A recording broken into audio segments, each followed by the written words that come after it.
Today, we will talk about the most discussed and perhaps the most common topic about molecules. And to that chemical, a connections that became more than just a part ours daily ritual, but real fuel modern civilizations, to caffeine and its effects on the body.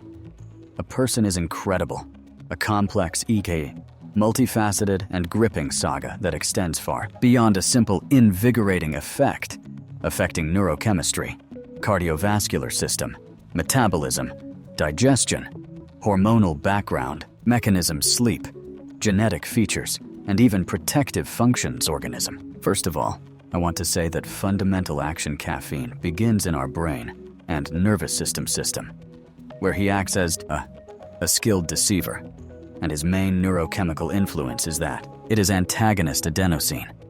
Adenosine is neurotransmitter that is naturally produced in the brain throughout the day, and as it accumulates, binds with its receptors, causing feeling fatigue, drowsiness and slowness, neural activity, preparing us for sleep. The molecular structure of caffeine, which classified how methylxanthine is so similar to the structure of adenosine that it easily occupies the same receptors, but at the same time does not activate them, but simply blocks them, preventing adenosine from performing its function. And this process is especially important in the thalamus and basal ganglia areas, critically important for attention and movement control.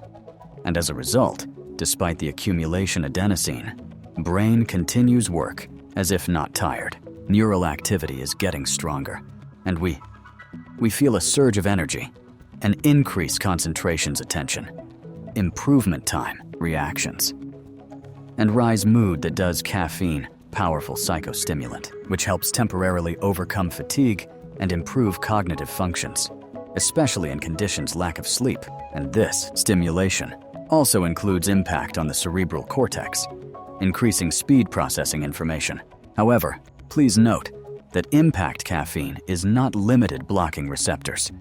He also indirectly affects the release of other important neurotransmitters, including dopamine, serotonin, and norepinephrine, and all because blocking braking action adenosine, caffeine essentially takes your foot off the brake, allowing release norepinephrine, which is the key hormone of stress and arousal, and it is this hormone that causes increase in frequency, heartbeat, constriction, blood vessels, muscles, and mobilization resources, fight or flight response, run, and also increases release dopamine in the accumbens nucleus and other areas of the brain that maybe explain lung euphoric or increasing mood action caffeine, because dopamine associated with the system reward and pleasure here, thus creating a reinforcing effect that contributes formation habits.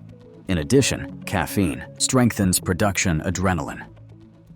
Adrenal glands, what additionally contributes increase energy and readiness for action. It is also important to remember about the impact on the cardiovascular system, because it is one of most noticeable effects. Actually, caffeine causes short-term increased arterial pressure and increased heart rate, and this is happening due to the increased level norepinephrine and direct effects on the heart muscle, and also due to vasoconstriction, that is narrowing vessels in some parts body, but at the same time, it causes extension vessels in others.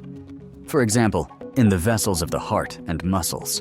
However, it is important to note that for most healthy people, moderate consumption does not contain caffeine's serious long-term heart risk perspective.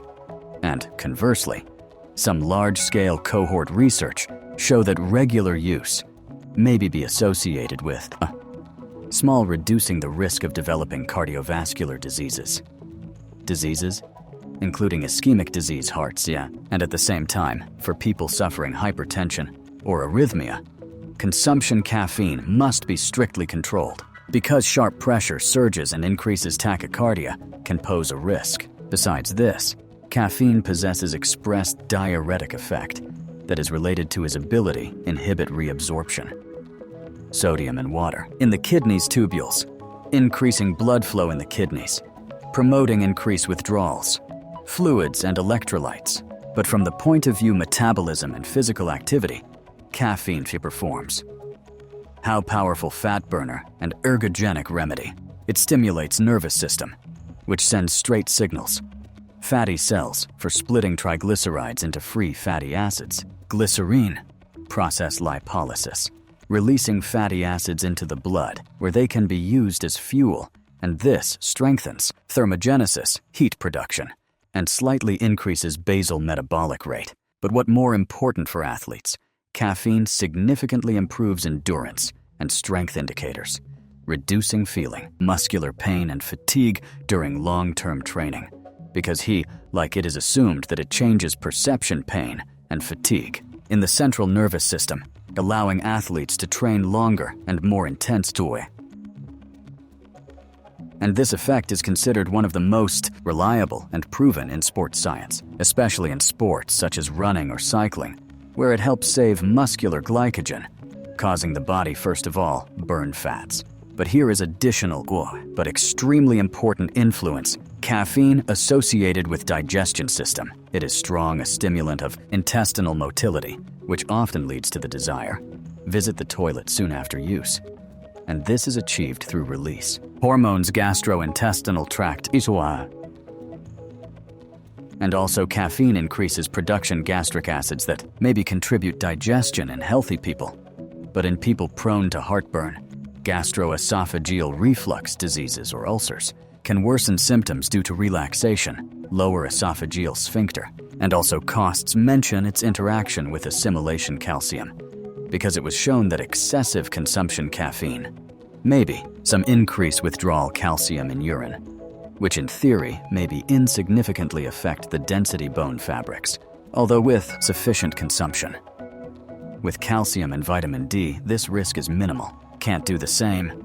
Go around attention to the other side of this molecules: tolerance and dependence. With regular use caffeine, brain adapts to constant blockade adenosine receptors, and so that compensate this, it increases quantity. These receptors, as well as increases sensitivity. Some neural pathways, and this phenomenon. It's called tolerance. That means that to achieve the same level cheerfulness required. All a large dose of caffeine, and with a sharp termination reception. All these new, not blocked receptors suddenly are being filled. Natural adenosine, which leads to a strong withdrawal syndrome, which manifests itself in the form of intense head pain, caused by sharp expansion blood, vessels, which is coming after caffeine. Stops act as a vasoconstrictor in the brain. Extreme fatigue, irritability, nausea, and inability concentrate, and precisely this mechanism and his basis physical caffeine addiction. Finally, its impact on sleep is critical. Caffeine lengthens latent period sleep, the time it takes to fall asleep, reduces general duration sleep, and most importantly, the main thing is it reduces time spent in deep and rapid sleep phases. Sleep, REM phase, which are key to recovery, organism, and cognitive processing information. The key factor determining how exactly caffeine affects a person or his individual metabolism, which is largely degrees-controlled genetics. The main enzyme responsible for the breakdown of caffeine in the liver is cytochrome P150-1A2, and genetic variations. This enzyme divide people into fast and to slow metabolizers. Fast metabolizers split caffeine very quickly and therefore experience less pronounced but more short-term effects, easily tolerated big doses at that time. How slow metabolizers, on the contrary, remove caffeine from organism significantly longer actually period. Half-life may be increased to 10 hours, which leads to more long-term and intensive impact, even from a small one doses and this is also increases their risk of negative side effects. In addition, it is necessary consider impact on women, because hormonal background is serious, interferes with metabolism. For example, in women taking oral contraceptives, metabolism caffeine slows down, that enhances and prolongs its effect, and during pregnancy metabolism slows down more. And since caffeine easily penetrates the placenta, which is good for pregnant women, women are being installed strict restrictions on consumption in order to avoid potential risk to the fetus, since its immature liver is not able to effectively split the molecule. But also separately, costs note the role of caffeine as painkiller adjuvant, that is, substances that enhance the effect of other drugs, thanks to his own property, narrow circulatory vessels brain. It is often included in the composition of drugs for headaches, pain, and migraines, where it helps relieve pain caused by vasodilation. But on the other hand sides, excessive and regular use caffeine maybe paradoxically become the cause. Chronic head pain is a phenomenon known. How head pain caused redundant reception drugs. Finally, long-term research show that moderate consumption for most people is not only safe, but also can be connected with reducing the risk of development neurodegenerative diseases such as disease Parkinson's and Alzheimer's. What adds another one positive layer to this amazing, everywhere used molecule and its strengths and antioxidants properties. Thanks. Tall content.